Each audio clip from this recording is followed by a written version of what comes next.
Hey everybody, welcome to Superhuman Customs. I'm Stephen Human, and this week we're doing this guy. This is an old Mongol figure from, oh my gosh, probably like 15, maybe even 20 years ago from, I think it was the Infinite Crisis or I don't even know.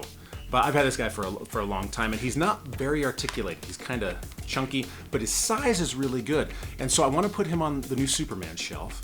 And as because I've got the Superman and the villains and stuff, and so I want him on there, but I want him to look cooler than he does now. So what we're gonna do is we're just gonna do some light customization on him. We're gonna go through and we're gonna accent all the muscles with a wash. We're gonna do the same thing on the face. We're gonna go through and just add some details in just some different places, kind of whatever I'm inspired to do.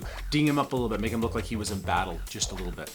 So that's what we're gonna do today with Mongol. This is gonna be fun. Again, this is an older figure, so don't be afraid to take your old figures as you've gained experience like I have, and just make them that much cooler, because that's the reason that I'm doing this. So let's go ahead and let's make Mongol match the cooler toys. First things first, and the main thing we're gonna do is we're gonna use some of this Vallejo wash, our favorite, the game wash, and we're gonna go over all of his details. Now, as always, I like to go on thick at first and just move it around. And then if it gets in to where it's doing too much, I'm just gonna take some toilet paper and I'm gonna pat it off. And look at that already. Nice and simple. Already starting to get into all of those little details, which is what I want. So I'm gonna go through his whole body basically and just do this, laying it on fairly thick at the beginning and making sure that it gets everywhere that I want it to get. Same thing here on the arms. I want all of this just to really get in here, and then wipe it off. And I'm just going through the same thing with all the muscles, and I'm using up, a lot of it just in these big spots, and then I'm going through and there's just barely any, and I'm hitting some of these other lighter spots, where I don't want there to be quite as much contrast, but I want there to be contrast. And that's a good way to do it, because that in here, in these areas, it's going to be far more in your face as how the shadows are going to fall. But in some of these lighter areas, just going in the middle with just a little bit really does a great job. This is a great example, this Superman right here, because that's all I did. And you can tell just how good he looks with all the subtleties in the muscles.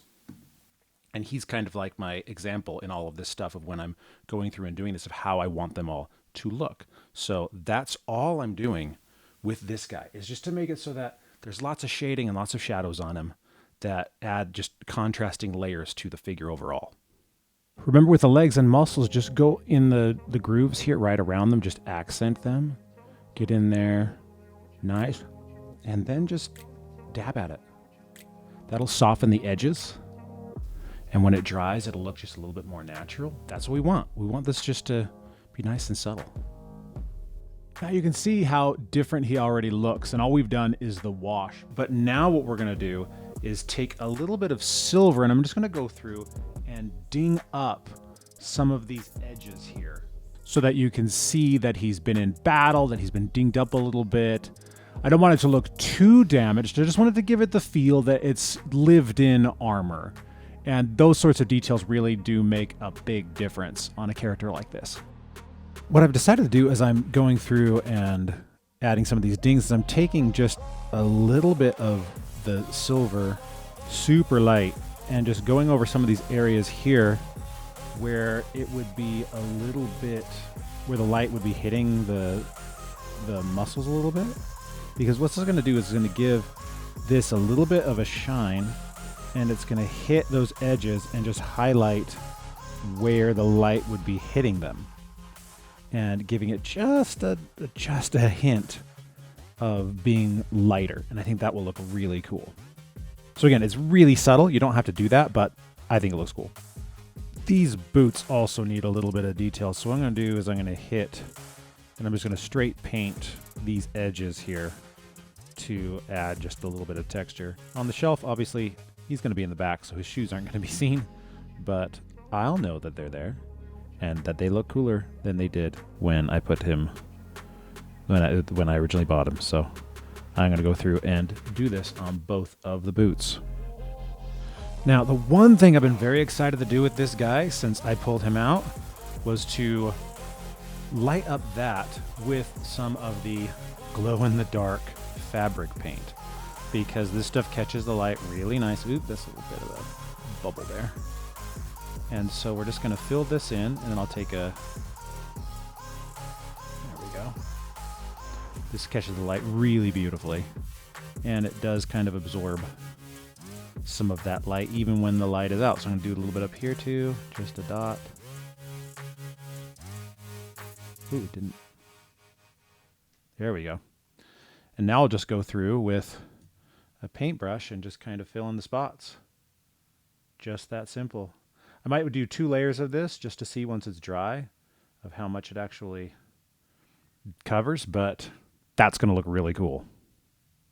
And we're done.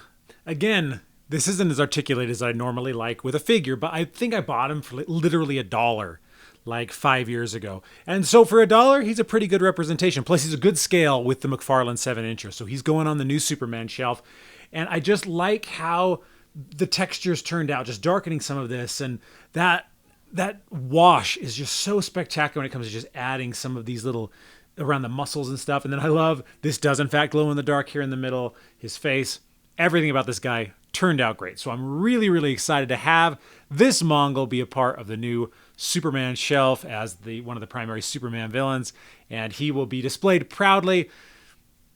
Oh, as always, guys, thank you for watching. If you want to check out any of my books, StephenHuman.com.